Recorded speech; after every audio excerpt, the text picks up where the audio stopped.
sign কাটবো sign কাটবো i sine কাটবো ওয়ালেট কার ওয়ালেট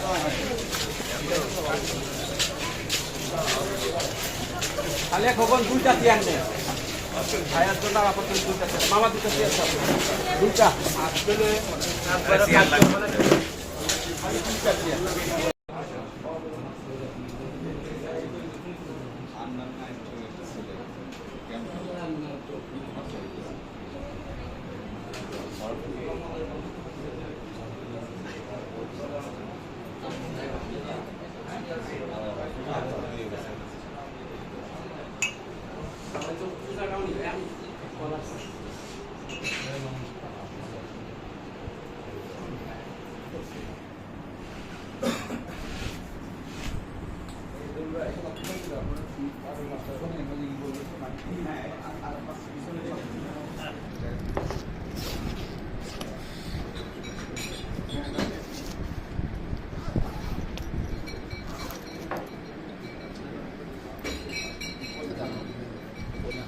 ধরুন তো